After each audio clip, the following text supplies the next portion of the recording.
Привіт, я Іванка, і я розповідаю історії людей, які зробили свідомий вибір жити ближче до природи. Сьогодні я в гостях у Світлани та Жені, які живуть в селі на березі мальовничого озера Супій. Це закоренілі містяни, які народилися в місті, виросли в місті, але потім якимось дивом докотилися до сільського життя. Десь вранці там вдягала купальник, сідала отак попою на землю і отак просто сиділа, виривала отак травінки, тому що мені це було так в кайф взагалі.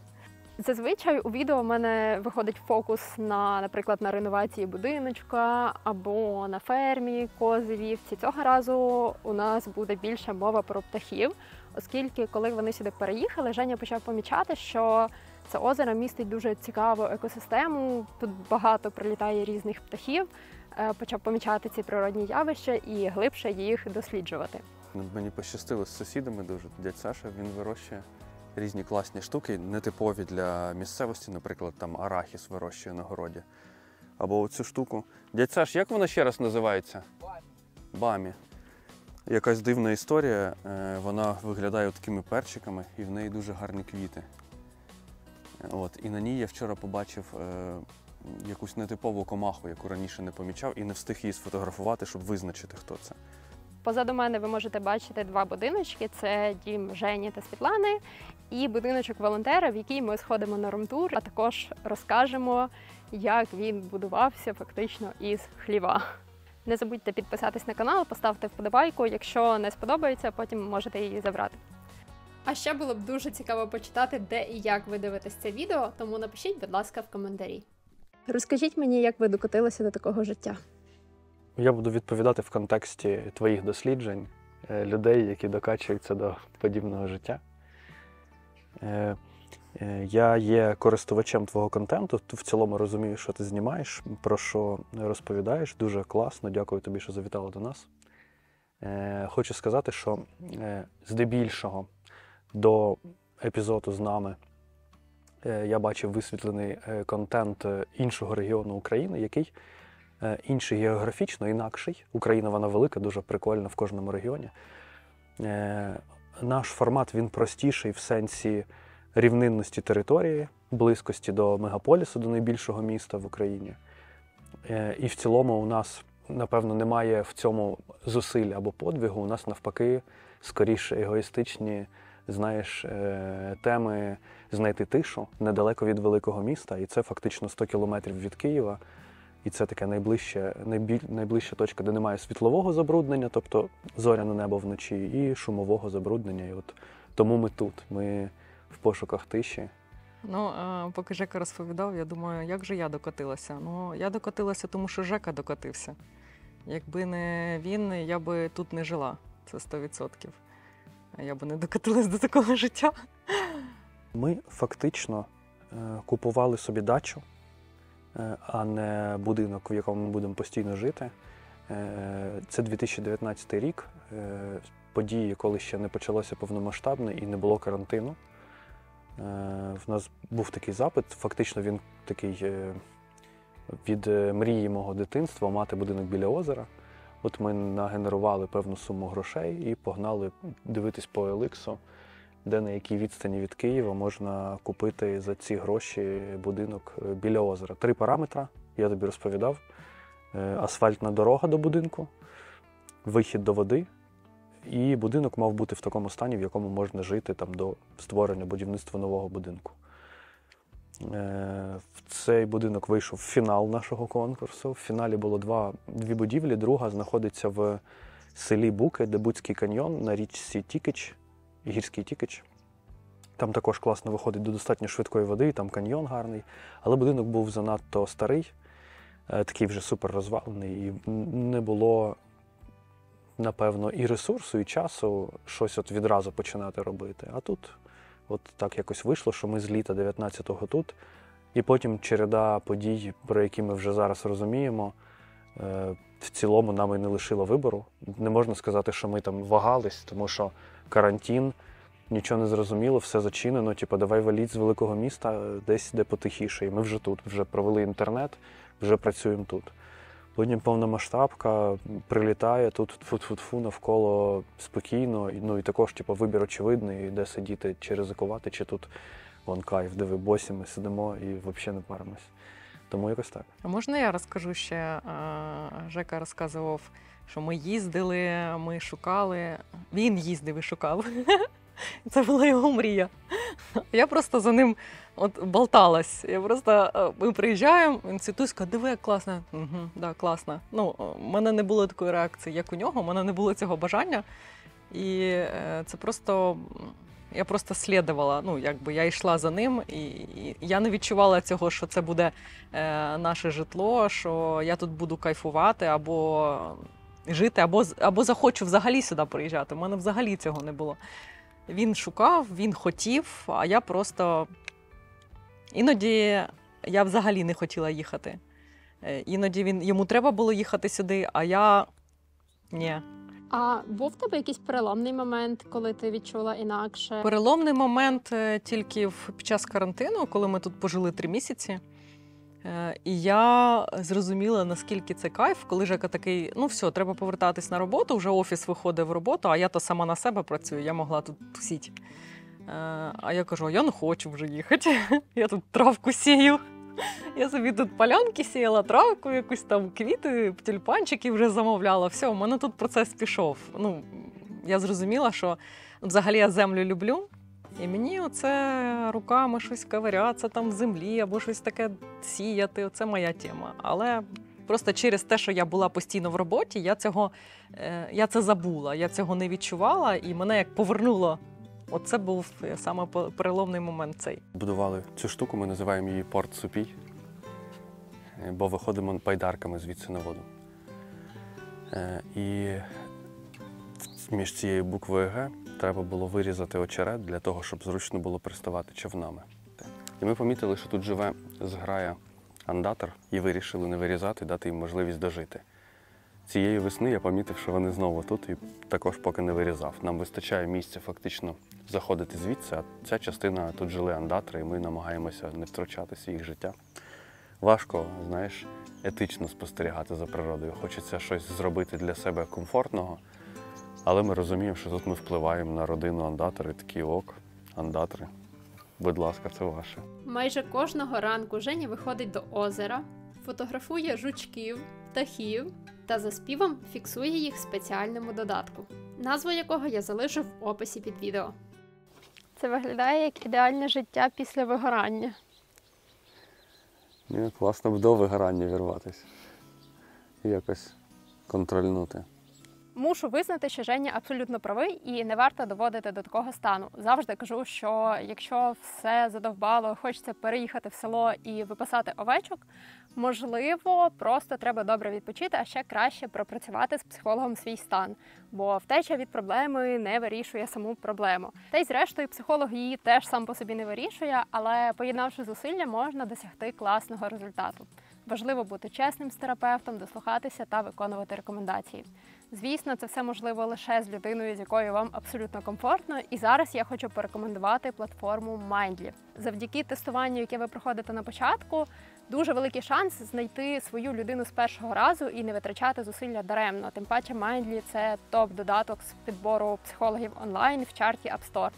Скануйте QR-код, який ви бачите зараз на екрані, або переходьте за посиланням в описі під відео та пройдіть тест, за результатами якого побачите список психологів за вашим запитом та бюджетом. А ще з моїм промокодом ви отримаєте знижку 20% на першу консультацію. Крокуйте до великих змін в вашому житті маленькими кроками.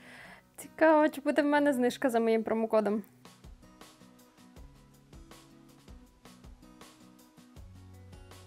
Іванка. Супер. Значить, ідея в тому, що існують, наприклад, склади, в яких ми проводимо обліки. Ми знаємо, що на складі лежить стільки-то кросівок. А є природа, в якій живе багато всього, і ми не знаємо, хто живе, в який момент з'являється, коли зникає, яка його популяція. Це процес некомерційний, тому ніхто в ньому не зацікавлений. Але кожна ж ця жива штука впливає і на наше життя в тому числі. І вона є тим, хто їсть, і є їжею. І відповідно від одного виду може залежати великий ланцюг харчовий і можна багато чого зрозуміти. То от фактично я на одній і тій самій ділянці, невеликій ось тут, там трошки на іншому березі, роблю облік біорізноманіття вже більше 3 років, вже 4 роки. От такий системний, хай буде там 3 роки буде цифра, бо все-таки я там в певний час вчився це робити. От, і я завантажую ці дані в iNaturalist потроху.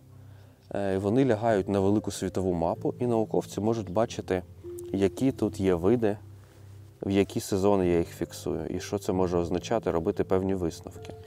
Це і називається інвентаризацією природи або обліком біорізноманіття, щоб більше порозуміти, про що дика територія цього берега. Паралельно я коли фотографую, в мене в фоні ввімкнений додаток, який слухає спів пташок і ідентифікує їх. Я плюс-мінус там більшість пташок вже шарю на звук, але коли якась нова, коли якийсь новий голос, я переходжу в цей додаток, в мене є бінокль, швидко намагаюся зрозуміти, звідки спів, і побачити, можливо, це новий вид, який я тут раніше не фіксував. Станом на зараз їх 129 видів ми не фіксували, різних птахів, які тут живуть. В Україні в цілому їх 400 плюс, трошки більше 400. Он диви, який красунчик летить. Хто це в нас? Припутень. Ціла банда припутнів. Що ви зробили тут, аби привести в житловий стан? Чи ви відразу купили і можна було заїхати, чи ви щось робили з цим будинком, з цим подвір'ям? Тут був такий класичний ремонт цієї території України. Тут немає мокрої точки в будинку. Так прийнято, що у більшості будинків немає каналізації і води, тобто воно доходить до подвір'я. В першу чергу ми ще це зробили до карантину, перше літо. Тут у нас була, як це зараз називають, толока. Тоді ми називали це шашлики. Банда з Києва вривалась з нами, ми рили яму руками, встановлювали кільця, каналізацію. Не руками, а лопатами. Ну, маю на увазі не екскаватором. Да, за допомогою ручного інструменту.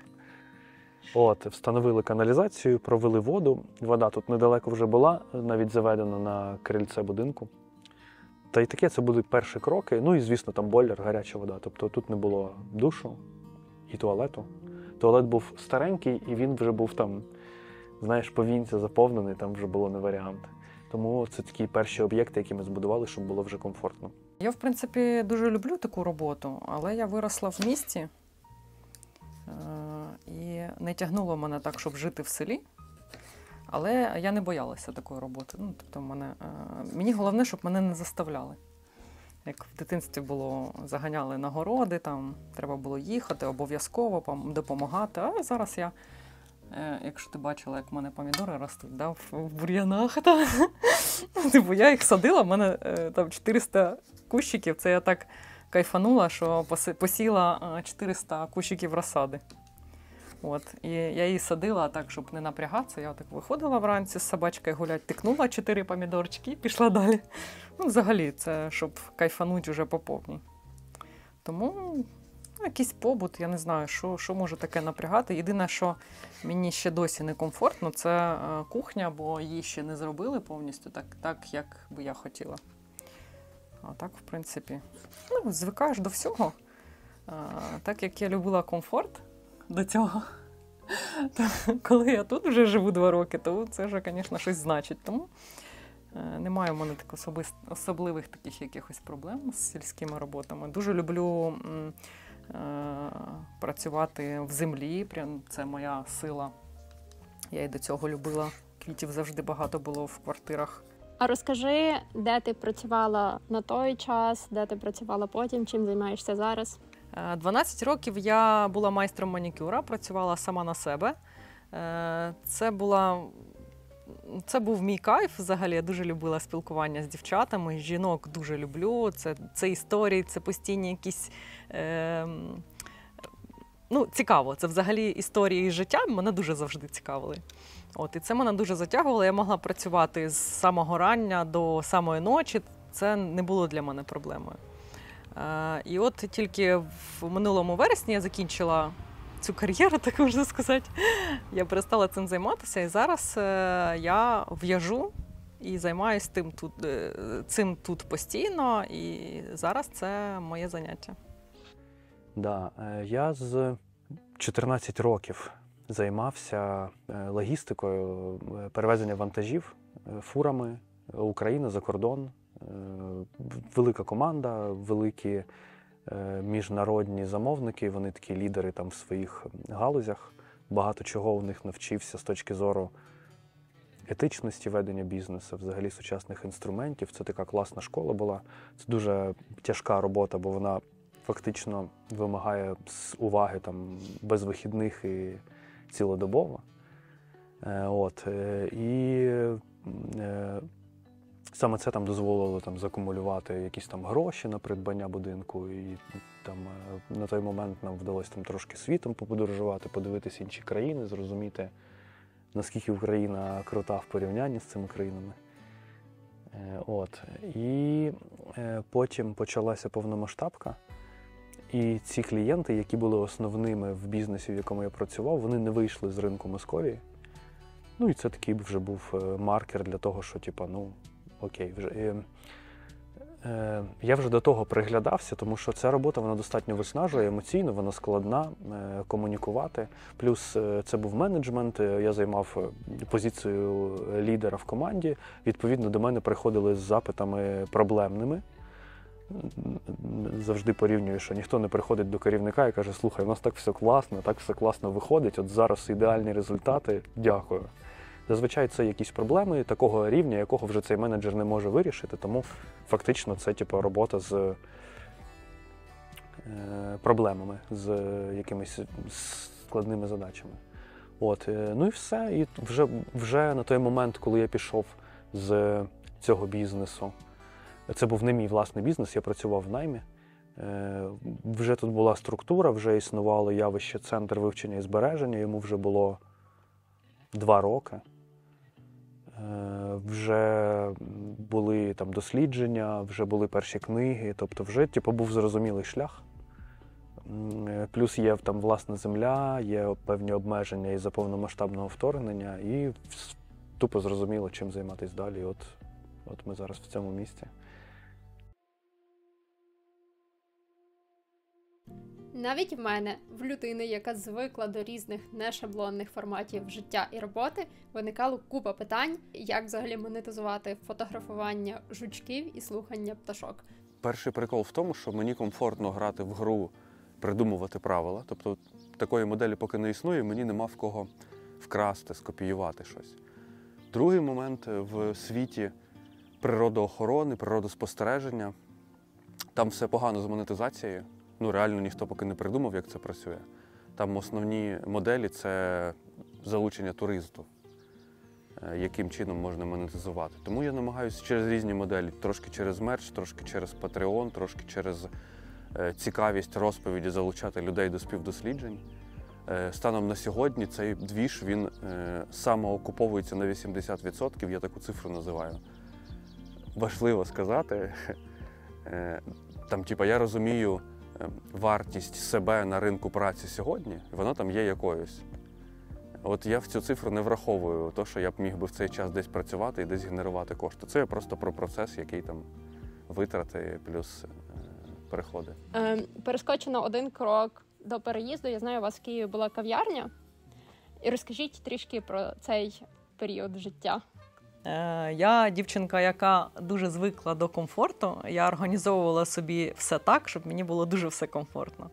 Я багато працювала, мені треба було, щоб мені було зручно, щоб в мене було все поруч, щоб, такі були моменти. І тут виявляється, що вже є ідея створити кав'ярню, в якій ми будемо жити. Коли Жека знайшов приміщення, це був новий ЖК, недалеко від того місця, де він орендував квартиру, і, відповідно, до його офісу. Бо він до офісу виходив, так як у нас до будиночку волонтерів. Так раз, і 3 хвилини він на роботі. І поруч зовсім було це ЖК, і він мені каже, знайшов приміщення велике, ми ще тоді не жили разом. Да? ще тоді не жили. І він каже, знайшов приміщення велике, хочу там зробити місце для житла і кав'ярню. Думаю, ну прикольно, прям цікаво. Коли ми почали, там не було ремонту, там треба було зробити ремонт, там були бетонні стіни, підлога, ну треба було все зробити, організувати. І коли ми почали це все, там щось я приносила, щось допомагала, мила, ну якось трошки приймала участь. Він каже, а як зробити туалети? 2 туалета для кав'ярні і для житлової зони або 1? А я думаю, що він мене питає взагалі, а я тут до чого? Ну, якось так. А потім стало зрозуміло, що ми вже разом почали жити, ну і я зрозуміла, що мені прийдеться там бути, да? Ну, якби вже все, рішення прийнято. Що я хотів сказати, що сам формат, він був новий, незрозумілий. Якщо робити відсилку до проєкту, він новий і незрозумілий. Тобто сама модель створювати правила гри. Я помітив, що в мене є оця штука, що мені от важливо, прикольно би створити цю якусь нову модель. І от вона також зараз реалізується через цей проєкт дослідження і співдослідження, залучення людей, глибше дізнаватись про своє, про землю, про культуру, про історію. І якщо з рослинами все зрозуміло, у рослин сам шлях розмножуватись, він такий цікавий. Його може тварина принести зерно на собі, або пташка десь з'їсти, прилетіти сюди, тут покакать, і зерно впаде і почне тут проростати. То з тваринами або там, комахами, які перелітають, цікавіше. Вони можуть з'явитись дуже на недовгий період, тому цікаво спостерігати. Я от системно спостерігаю і кожного разу знаходжу якийсь вид, який я раніше не бачив. Це може бути із-за того, що я не помічав його раніше. Ну, це типу, така системна звичка, яка вчить тебе помічати. А може бути, що він тут новий і раніше його не було. От недавно зафіксував тут прикольного жука, подивився на мапу України в цьому додатку, а його там всього 4 відмітки в усій Україні, десь там в Харкові, в Києві, там і не пам'ятаю, де бачили. І от я тут вперше його зафіксував. Може бути якийсь інвазивний вид, який якимось чином потрапив в Україну, і ось я його зафіксував тут. Контекст в тому, що ми в селі не жили ніколи. У мене бабусів, дідусів не було в селі. В місті жив і в місто приїжджав в інший район там на літні канікули. От так само і Світуська. Тому це для нас взагалі була незрозуміла зона менеджменту території. Ну, не можу сказати, що ми зараз розібралися, але це взагалі інакше. Ми тут сиділи в карантин. Ну і для мене це було озером, просто будинок біля озера. Це все, що я розумів, що озеро – це гарна вода на горизонті. А це ще й паралельно багато процесів природних. І от ми там стоїмо в городі, весна, 20-й рік, карантин, зараз от тільки в великий розмах. Кажу, у нас тут є фруктові дерева, які були закинуті, ніхто їх не обрізав. Вони, відповідно, дають менше плодів. Кажу, треба їхати, бо зараз карантин, не буде що їсти, кордони закриють. Треба обрізати яблука, щоб було що їсти. Ми їдемо, я обрізаю яблука так, як розумію це. І нема взагалі жодного плода, бо я там нахрен все пообрізав, так, як не треба було цього робити. Ну, також досвід.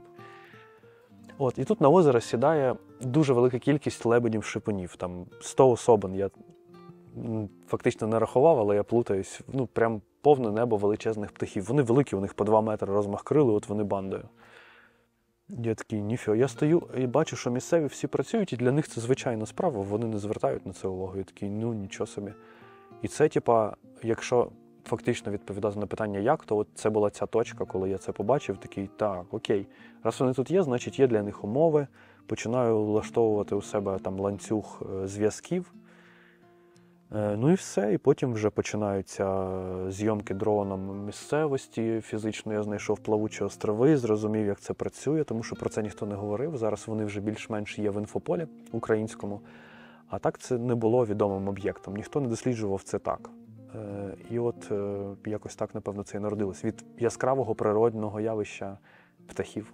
Ми коли познайомились, мене дуже дивувало взагалі. Я перший раз бачила чоловіка, який вітається з сонечком або проводжає сонечко. Да? Він каже, я пішов проводжати сонечко. Він виходив на балкон, і захід сонця він проводжав і спілкувався з сонечком. Для мене це було дуже дивно, я ще такого не бачила. Тому що я багато працювала, я просто не помічала, що в мене є перед очима. Я постійно працювала, в мене очі були опущені вниз, да, і тільки спілкувалася з людьми, або дорога, або машина, або такі були події. А з ним я почала помічати взагалі, ой, це ж ясінь. Да? Тобто я з ним почала на це дивитись зовсім по-іншому. Тому я можу сказати з мого погляду, що якби в нього цього не було, він би не прийшов до цього проєкту. Да? Тобто це якось було закладено на початку. В якийсь момент досліджень стало зрозуміло, що люди почали з'являтися нові, тобто на старті це були мої друзі, а потім через соціальні мережі люди виявляли бажання досліджувати разом. І стало зрозуміло, що не зовсім комфортно людей незнайомих приймати у себе вдома. І є необхідність в об'єкті, де б можна було б цих людей поселити. І був старий курник, в якому ми зараз сидимо. І було порозуміння реюзу, і було багато дошок, які лишились після кав'ярні і бару з Києва.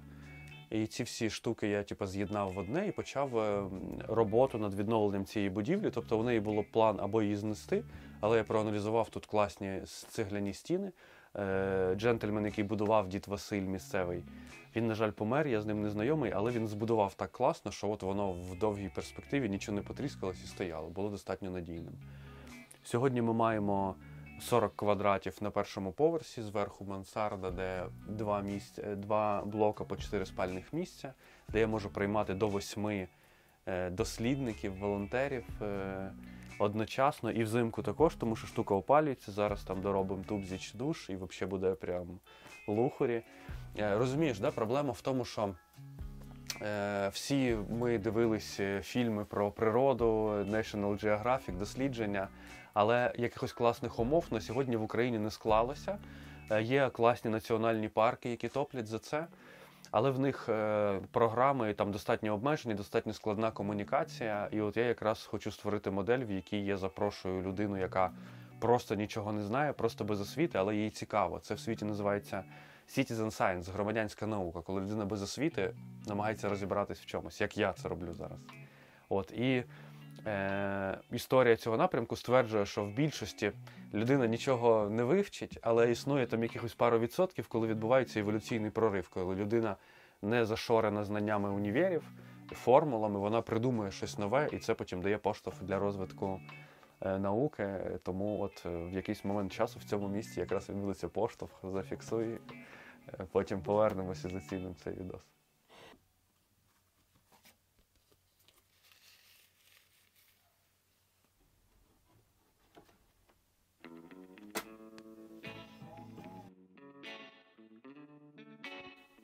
Тільки не кажіть, що ви ніколи цього не робили. Не гортали OLX в пошуках якогось цікавенького будинку неподалік.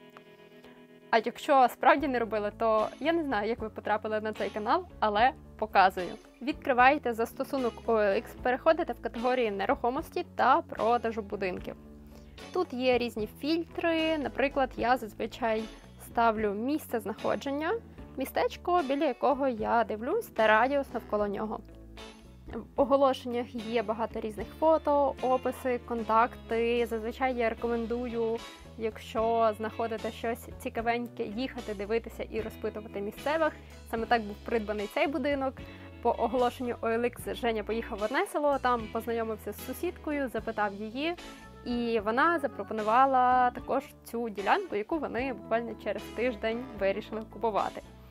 Що ще мені подобається, на OLX багато оголошень від власників, і ви буквально можете знайти варіанти під будь-який запит.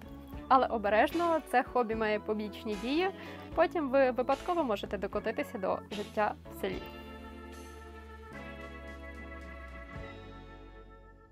Будинок волонтера. Власне, отут я досліджую села навколо, в цьому регіоні, та й в більшості частин України я бачу, на території біля будинку власників є отака прибудова. Вона складається з 3 дверей. І там в середньому 40 квадратів. От вона десь у всіх однакова. Хтось її придумав і її тиражували. Тут зараз ми бачимо 2 вікна і двері, але по факту це було кожне окремі двері. Там була літня кухня, тут комора, а тут курник.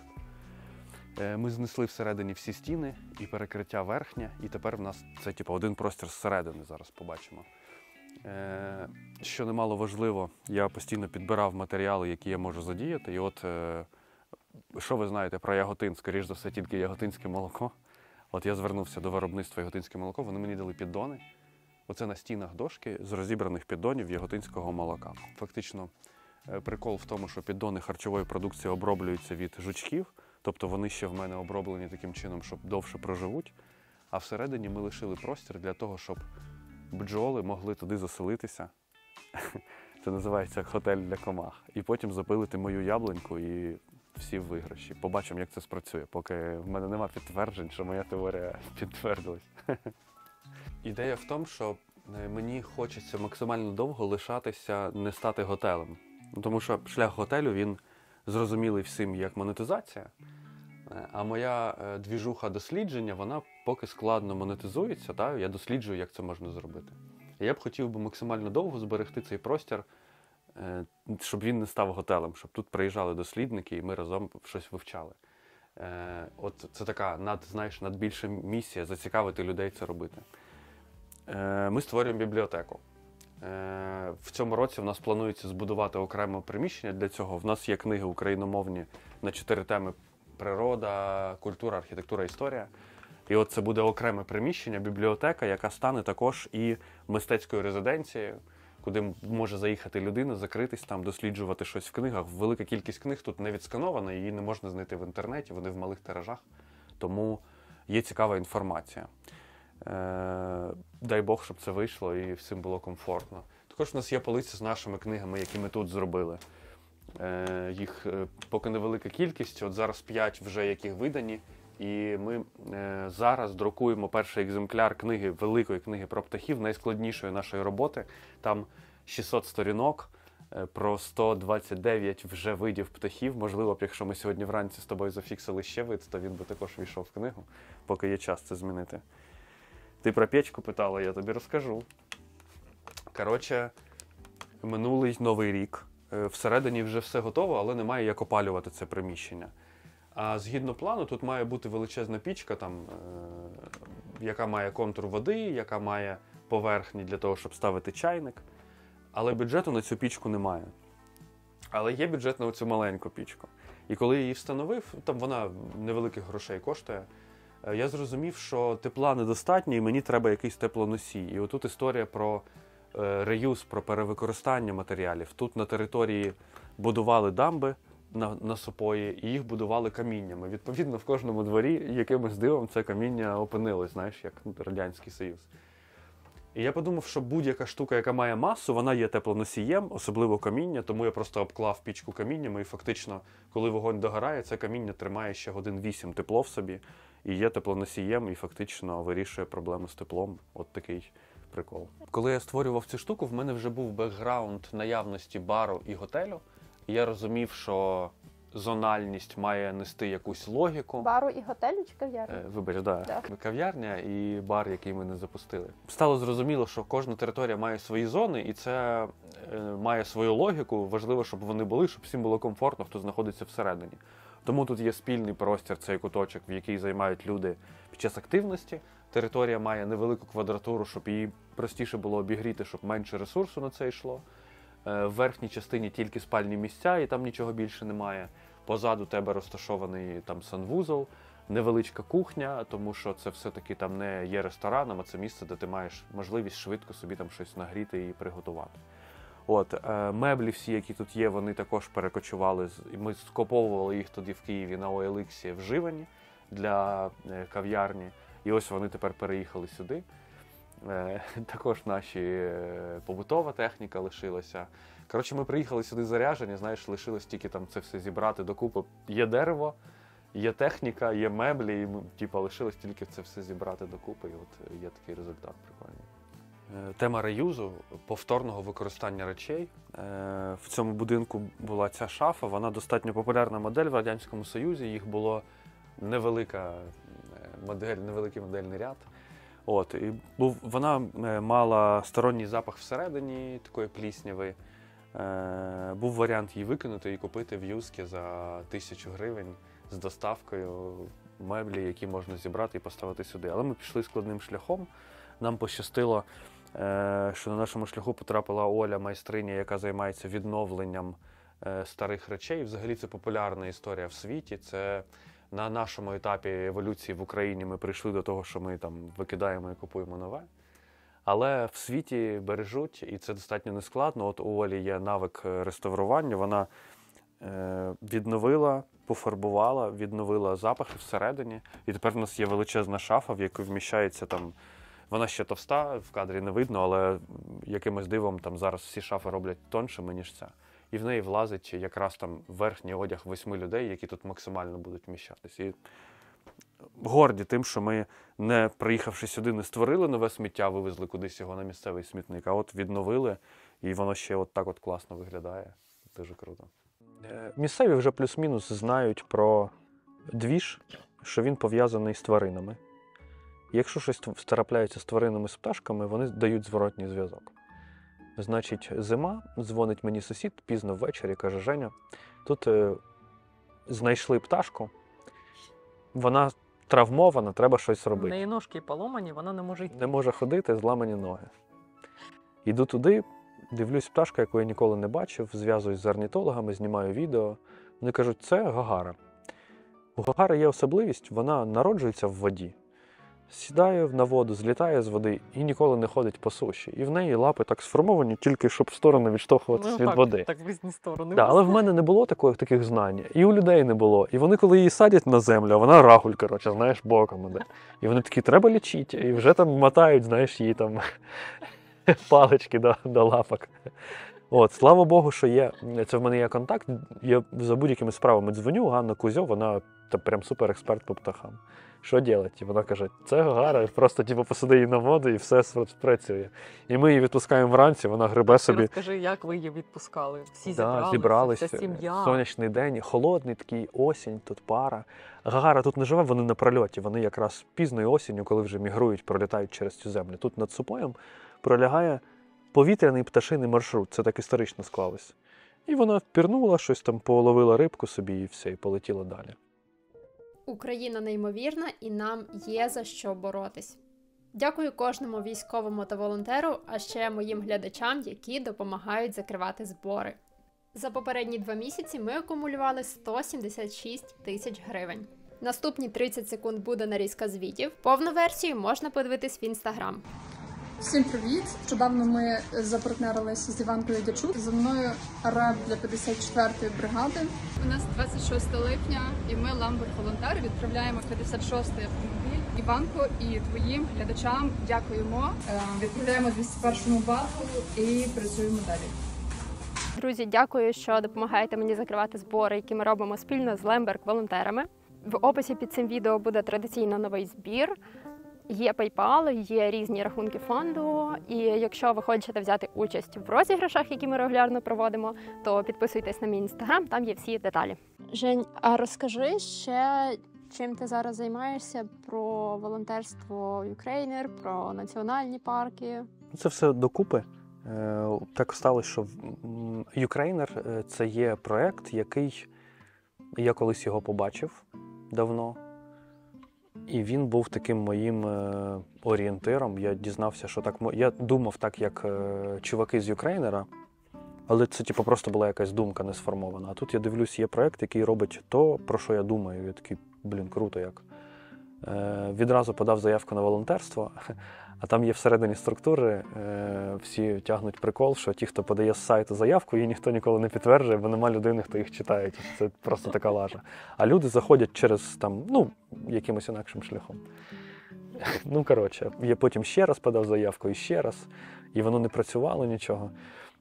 А там в команді вже працювала велика кількість людей з Кривого Рогу, друзів, і якось дзвонить подруга з Кривого Рогу, каже, слухай, ми їдемо в експедицію завтра.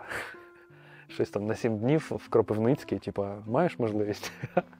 А в мене якраз відпустка. Якось воно так класно склалось, що я поїхав туди. Це до повномасштабки, але вже карантинний час. Я вриваюсь туди, перша експедиція. Знімаємо класні проєкти. Проєкт «Баба Єлька», якщо не чули, зацініть в інтернеті. Просто там тусовка досліджує Кропивниччину, культуру, рецепти, архітектуру. Там прям несеться дуже класно. Традиції. От, я такий кайф. І там кожен герой, він, коротше, дуже крута якась або команда, або людина, неймовірно. І з того моменту я потрошку, коли є можливість, волонтерю для них. Це місце, де я там можу навчитися, зустріти прикольних людей. Зараз волонтерство відбувається частіше в зоні бойових під час зйомок серії «Підрозділи перемоги». Це є можливість побути на війні, хоч і в такій ролі, але подивитися, як це відбувається, бачити цих людей крутих. Це класний досвід. Стосовно нацпарків, це наш проєкт «Супій». Через подорожі світом ми часто заходили в інші країни через природні території. Наприклад, будь-яка реклама, я не знаю, Червоне море в Єгипті, гарні рибки під водою.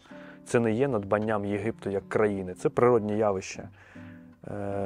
Гори, я не знаю, там Альпи, тобто це є природне формування, просто навколо якого організувалась там держава, да, в нашому порозумінні сучасного світу. Україна, по-перше, величезна, різна географічно, і я подумав, що класно було б показати, можливо, майбутньому туристу інфраструктуру існуючих національних парків. Їх більше 50, вони по всій території, вони всі круті, там є люди, які працюють давно, якісь парки недавно створені, але зазвичай це все про класну природу. А туризму там супермало. Там є певні проблеми, у нас Україна дуже молода держава, є проблеми з менеджментом, є проблеми в цілому з нашими експертизами. Багато людей з системи національних парків не подорожувало світом, немає де вчитися, немає можливості взагалі брати досвід у розвинених країн, які це раніше робили. І от наш маленький вклад команди, у нас вже є команда експедиційна, ми зробили перше коло, рік, проїздили 8 об'єктів, про них зробили відосики на Ютубі, де ми показуємо, як доїхати, де жити, хто ці люди, що можна подивитись, скільки це коштує. І людина може через наші відео заходити в нацпарки. Ми це робимо для себе безкоштовно, тобто це не є моментом генерації коштів, нацпарки нам за це не платять, це наш вклад від людини-українця до туристичної інфраструктури, яка тут дуже крута. І ми також досліджуємо в цілому, бо я реально в Карпатах був 3 рази станом на зараз. І 1 раз тільки взимку на Драгобраті. Я прям дуже лузер по Україні. Тобто там трошки центру, там трошки півдня, можливо. Крим вдалося трошки катнути, ми системно туди їздили. А от я західну частину мало взагалі розумію, зараз тільки вчу і через нацпарки в тому числі. В цьому році вперше зафіксував тут пастушка водяного.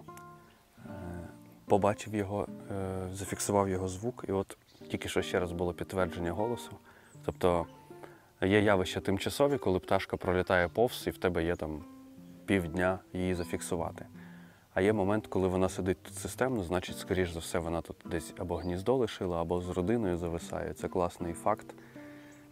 Їй тут комфортно, достатня кормова база. Я чому так за це топлю? Тому що наявність пташки може бути причиною туризму в країну. По факту, в міжнародній спільноті прийнято летіти кудись, щоб побачити пташку, яка не водиться в тому місці, де живе ця людина. І якщо я більше їх зафіксую, буду впевнений, що вона тут є, я можу запрошувати міжнародний туризм, нічого не викапувати, нічого не купляти, а по факту спостерігати за частиною природи. І це прикольний такий, прикольна можливість розвитку туризму. Одна з. Вона невелика, неємна, але вона існує і це цікаво.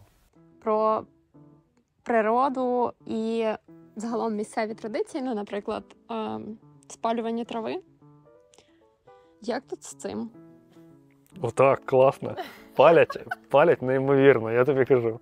Якщо, треба мануал, як правильно палити траву, Яготинщина, open. Мануал, як неправильно палити траву. Да. Це, не тільки Яготинщина, будемо щирі, ми багато їздимо Україною, бачимо, що палять скрізь. Це проблема, трава виросла з землі, вона має лясти на землю і збагатити цю землю. Якщо її палити, ти палиш і саму траву, яка її збагачить, і все, що живе на цьому рівні. Весною палили очерети, я намагався допомогти ножкою трошки притоптати. До речі, тут класно активізується служба, тут велика кількість води навколо, очерету, землі. Служби знають, що робити, в них такі ляпухи спеціальні. Я якось побачив вогнище, викликав надзвичайників. Від дзвоника до вже фактично гасіння відбулося щось 3 хвилини. І за рахунок швидкості ми могли локалізували 20% з простору, тільки згоріло. Але, питання поколінь, навколо також це роблять, системно роблять. Ми це не робимо. Коли приїхали, робили. У нас тут була куча. Ми танцювали біля неї. Ми бачили, що так всі роблять. Типа, якщо трава, палити. Палити. Ми так це також сприймали. Вже тільки зараз ми розуміємо, що це і процес мульчування, і збагачення, і дуже багато різних приколів. І всім корисніше, якщо трава буде рости, згниє, там заведуться ті чувачки, які допоможуть розрихлити ґрунт, збагатити ґрунт, і у нас буде більше їжі. Вас, як міських людей з самого дитинства, що найбільше дивувало і дивує в житті в селі? Бо село оповите такими страхами, стереотипами, купу всього, там, страшна робота, важко жити, нудно жити. Як це у вас? Ага. В селі ти починаєш нести відповідальність не тільки за внутрішні стіни, а й за зовнішні, як мінімум, будинку свого і простору. І розумієш, що дощ – це не тільки романтично, але він ще й псує твою стіну і фундамент, і треба його там відвести подалі від стіни. Отакі моменти менеджменту будинку. І якщо ти зараз цього не зробиш, то просто на наступний рік тобі треба Х2 роботи зробити. Або там просто стіна попливе. Це треба знати, розуміти, і без досвіду я це роблю тільки через спостереження. І зазвичай я звертаю увагу, коли воно вже зіпсувалось, такий, це так було очевидно. В минулому році готував дрова, щоб опалювати будинок дровами. Дві зими пройшов вперше в житті на дровах, які сам зібрав і опалив. Виявляється, що яблуневі дрова зручніше колоти взимку при мінусі. Тому що там рідина замерзає, ти б'єш, воно легко розкалується. А як тільки плюс, воно прям взагалі не колиться. І це такі ніби на поверхні. Я впевнений, що люди з села це прям точно знають, але вони не вважають важливим розповідати про це, бо це само собою. На Ютубі є відосики, як ця криптовалюта, там як майніть, але немає відосиків, що яблуневе дрова легше колоти взимку. А це, це класні знання, вони, знаєш, важливі. А ще нема магазину в селі. Дуже маленький магазинчик з'явився, і коли ми заходимо з якимось запитом, там просто нічого нема. Отака ситуація.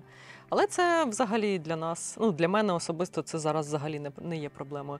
Ми жили в ЖК, де магаз на першому поверсі, і ти на піжамі спускаєшся на ліфті, купив все, що треба, прям буквально все. Якщо в цьому нема, то біля наступного під'їзду є магаз. Там все, кав'ярня, аптека, все було, нова пошта, Укрпошта. А якщо зовсім впадло, то вони тобі ще піднімуть, під двері. То тут просто ти більш якісно плануєш поїздку в магаз. Магаз там у нас тут є АТБ, Фора. Яготин, він комфортний, тому що в ньому є все, що треба. Зараз зароджуються вже прикольні культури, там третя хвиля кав'ярні вірвались, смачні смаколики. В більшість людей ми знаємо, хто це робить. Це прикольно. Сервіси тут зручні. Місцевий ринок – це взагалі скарб, тому що від Яготина до Києва 100 кілометрів. Це вже достатньо довго, щоб людина вивозила локальні продукти з ринку туди. Вони приносять на місцевий ринок. Тут, якщо ти знаєш, є в Україні мапа цінності чорнозему, таке явище. То от в цьому регіоні найцінніший чорнозем по своїм якостям. Відповідно, тут найсмачніша помідорка, відносно цієї логіки. І це прям по факту вона солодка і крута. І ще й люди, коли місцеві вирощують, а тут ти бачила по мапі величезні водойми, відповідно, трошки вологіше повітря. І от прикол кліматичний, мікрокліматичний, робить свій кайф в місцевих традиційних продуктах. І це круто. Я дуже зацінила землю, бо я знаю, скільки у нас зусиль прикладається на піску, аби помідорку вирости. І на чорноземі вона так як росте. У мене, оце просто отак воно серед бур'яну, просто воно сидить собі, і йому комфортно, це правда. Тому я думаю, що я для себе буду оце асфальтована дорога, чорнозем. Це важливо. Це ми зараз вже розуміємо, що це важливо, тому що це другий рік я вирощую І в нас не було іншого досвіду. Бачиш, як класно, ти вже розумієш, про що мова, чітко маєш такий досвід. Та я для того почала Ютуб, аби так розберусь, чи треба воно мені. Поїжджу по людях, розпитаюсь. Дуже дякую всім, хто підтримує мій проєкт фінансово. Якщо вам відео сподобалося більше, ніж просто сподобалося, то можна залишити чайові після перегляду відео або підписатися на постійну підтримку. Я раджу це робити на сервісі Base від Монобанку. Посилання буде в описі під відео. В моменті, коли я спостерігаю за природою, я нагадаю, що я не є науковцем і не розумію, як відбуваються процеси. Тобто я їх бачу і намагаюся зрозуміти, що це відбувається. Є шпаки, вони після того, як вже народили своїх малих, вони об'єднуються в великі зграї і літають в небі як одна велика фігура. Скоріш за все, більшість бачила такий прикол, коли птахи в небі змінюють якісь прям цілі фігури. Це явище називається мурмурація. Одне з сенсів, яке людина зрозуміла в цьому, що вони намагаються здаватися не однією маленькою пташкою, а чимось одним великим оцією формою. І таким чином вони відлякують хижаків, тих, хто може їм задати шкоди. От такий прикол. Ще станом на сьогодні, то, що людство вдалося зрозуміти про птахів, деякі птахи навчили співати голосом свого кривдника, хижака, який полює на них. В світі птахів прийнято вважати, що пташка, яка співає, це чоловік, дає зворотній зв'язок іншому чоловіку, що він зайняв цю територію і я тут живу, тому сюди не прилітай. І так само мислять і хижаки. І от ці чувачки, вони навчились видавати голос хижака, хижак летить такий, чує, ага, там вже є голос, туди не полечу, там вже територія зайнята. І таким чином цей чувак охороняє свою територію. Чи відчуваєте ви себе тут щасливішими, ніж в місті? Чи є оця кореляція, чи загалом неважливо, де жити, важливо як? Що скажеш? Я відчула цей момент нещодавно про те, що я зараз буду казати. Да? Мені треба було до цього дійти. Це був мій шлях.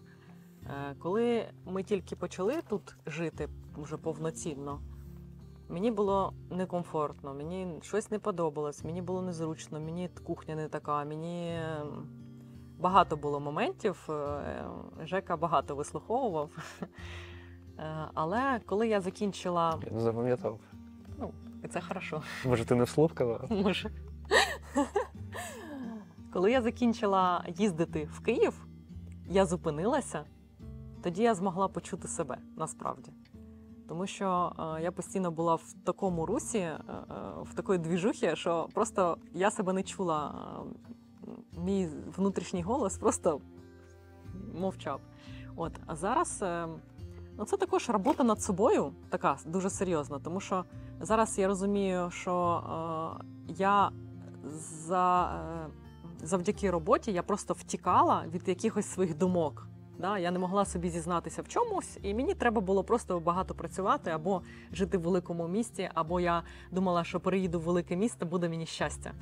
Насправді, в свої 39 я відчула, що щастя – це коли ти в спокої і коли ти розумієш, що ти насправді хочеш. Неважливо, де ти знаходишся. Тому я не можу сказати, що саме тут я щасливіша. Я можу сказати, що просто в цей момент я почула себе, і я стала щасливіша. Так. Просто настав той час. Все. Женя, для тебе як це працює? Я жив в Кривому Розі багато до 2014 року.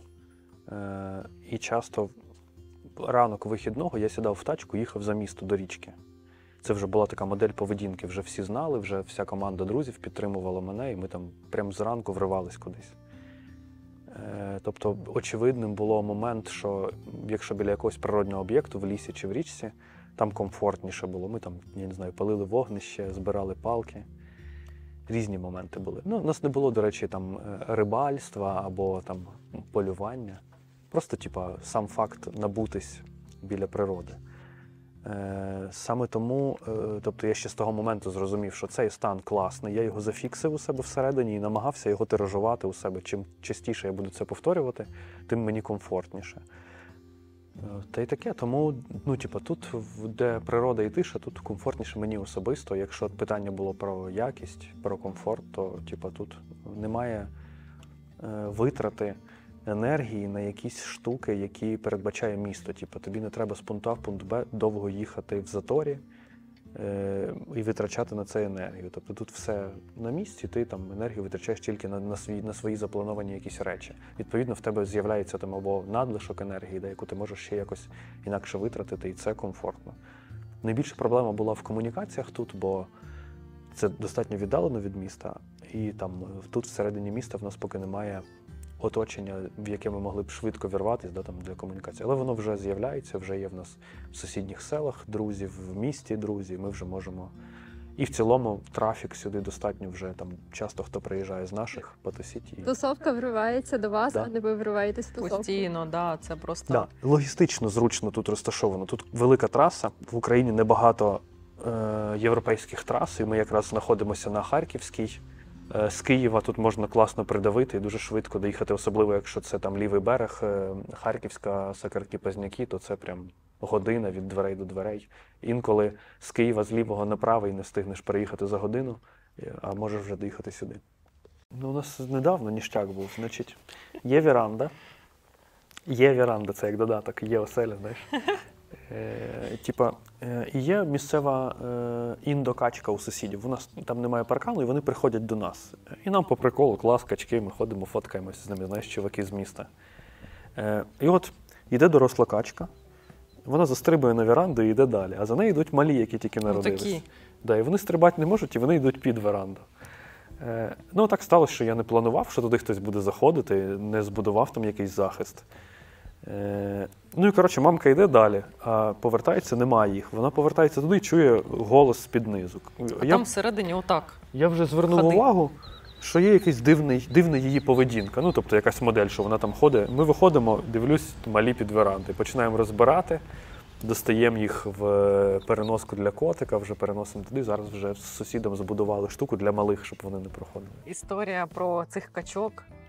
Уже дорослі заходять, ну зараз вже не ходять, бо забор Жека зробив, а ну скільки їх, штук 10, мабуть, да? Ну, заходять, вони такі на діловому, вони знають, що у нас тут стоїть вода для котиків, і вони собі заходять, і в них купання не починається. Вони там собі крильями це все роблять, і був сезон полуниці.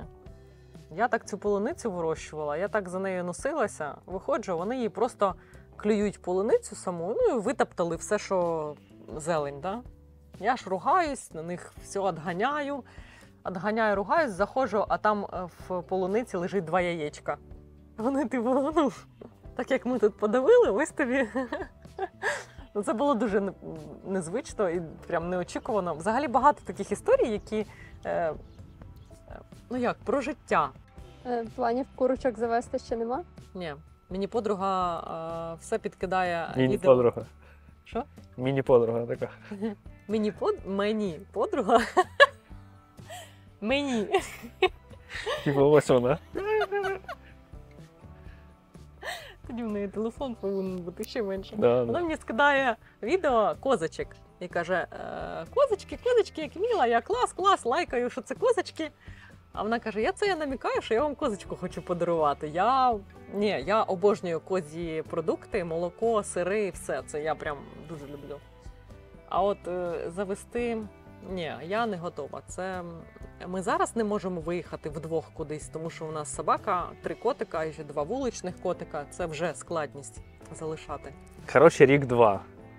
Залетиш до нас на свіженькі яєчка курячі. Ну, максимум 3. Як я розказувала, що я Будемо козу доїть. консервації. Ви що, я ніколи не буду робити консервації. В тому році я просто 200 банок томатного соку, помідорчики вялені, якісь помідорчики консервовані. Ну так, може рік-2. Які у вас плани, мрії, бажання пов'язані з селом, пов'язані з будинком, загалом з розвитком цього місця, з розвитком проєктів, які ви тут робите? Конкретно до проєкту «Центр вивчення і збереження природи, культури і архітектури», то в нас є прям тверді об'єкти, які ми маємо створити. Наступний об'єкт – це буде майстерня. Ми будемо в майстерні будувати готелі для комах, будинки для птахів. У нас є класна експертиза. Ми спілкуємося з науковцями в нацпарках. Часто треба розуміти, як збудувати будинок для такого виду пташки і куди його розмістити в природі. Тобто, якщо поставити сюди там будинок для пінгвіна, він, скоріш за все, не заселиться, бо там нема пінгвінів. Ну, це такий дебільний приклад, але щоб зрозуміти модель. Тобто є кожен вид, він живе там, де є для нього їжа, і треба розуміти, а чи треба тут будинок для цього виду, можливо, його тут і так багато. І от ми вже можемо на собі з'єднати перше досвід роботи з деревом, а друге навик, як це має виглядати. Це зараз такий тренд будувати в готелі для комах, щоб вони заселялися, там бджілки запилювали дерева і підвищували врожайність. От в нас вже є для цього матеріал, я тобі показував його там. В Яготині збудований недавно новий крохмальний завод «Укрстарч». Я звернувся до них і попросив в них залишки штук, з яких вони збудували собі стіни. Ось вони лежать тут. Наша наступна мета – збудувати майстерню. Майстерня має бути теплою, сухою, для того, щоб в ній майструвати по дереву. Ця штука задовільняє нашу задачу збудувати стіни майстерні. 12 см товщина, утеплювач, зовнішня оцинковка, внутрішня оцинковка – ідеально те, що нам треба. Ми візьмемо, наберемо з них стіни, нам буде трошки складніше, тому що нова штука, вона б встановив і все, тепер нам треба придумати, як з'єднання організувати, але куди б дівся цей матеріал, залишок з заводу? На смітник – це тверді матеріали, які б лежали б там, я не знаю, 500 років, 1000 років. Складно оцінити, скільки ця штука буде перегнивати в природі, але от по факту вона лишиться і принесе ще нам користі, це прикольно. Наступний об'єкт – бібліотека. Ми перенесемо наші книжки з будинку волонтера в бібліотеку, і це буде мистецькою резиденцією, де людина зможе накопичувати якусь інформацію з книжок українських про історію, культуру, архітектуру, можливо, писати свої книжки. Ну, це вже така модель. То вже головне, щоб воно було, а далі вже будемо придумувати на стикі чого. Співдосліджувати разом, створювати, шукати цінності цього місця, міста і місця, і створювати нові. Ну, так як вже є свій проєкт, тут прив'язаний до цього місця, я в цьому проєкті, я не знаю, яку я участь приймаю. Яку я участь приймаю, Жнирко? Та яку просто є. Ну, я точково нічого не виконую, якихось функцій, але мені здається, що я роблю зручніше побут для ЖЕКів. Звісно, однозначно. Зручніше, комфортніше. Ну, якісь виконую такі штуки, які мені також подобаються, бо я дуже люблю пекти, щось готувати. Ну, Ти зацінила вже? Це моя сильна сторона. Я це люблю робити. Це мені не в напряг, якщо в мене є ресурс на це. Якщо я нормально себе почуваю, якщо я не втомлена, якщо багато нюансів. От, але я розвиваю свій проєкт, я така дуже самодостатня, і мені дуже хочеться розвиватися, дуже це люблю, я постійно навчаюсь, багато чому, постійно в мене якісь курси, якісь навчання, якісь довгі навчання, короткі навчання. Це прям, я дуже люблю пізнавати себе, і зараз я все більше і більше в цьому знаходжусь, і я розумію, що я хочу насправді. Зараз я в'яжу, я вже сказала, що я в'яжу на замовлення, я створюю особливі сукні, але мені хочеться щось більш масштабнішого, тому що зараз я працюю сама, я не можу багато створити, а в мене ідей просто купа. І зараз ми з подругою в команді створюємо бренд, який може охопити більшу кількість жінок, які ми можемо вдягнути в наші сукні. І це моя така мрія. Я мрію вдягати жінок в сукні, якісь особливі, з якоюсь особливою енергією від мене. От якось так. Тому я на цьому шляху, я хочу чогось великого, і я зараз над цим працюю. Саме так. Традиційно я даю всі контакти Жені, Світлани, мій інстаграм, вони будуть в описі під відео. Дуже рекомендую підписатися на сторінку проєкту Супії, тому що Женя постійно щось розповідає, постійно щодня майже фотографує і публікує фотографії з цими жучками, павучками, які ви могли бачити протягом відео. Також дам посилання на їх YouTube-проєкт, де якраз є відео з цими національними парками, яких ми згадували на інтерв'ю. Дякую, що провели цей час разом з нами, і до нових зустрічей. Па-па!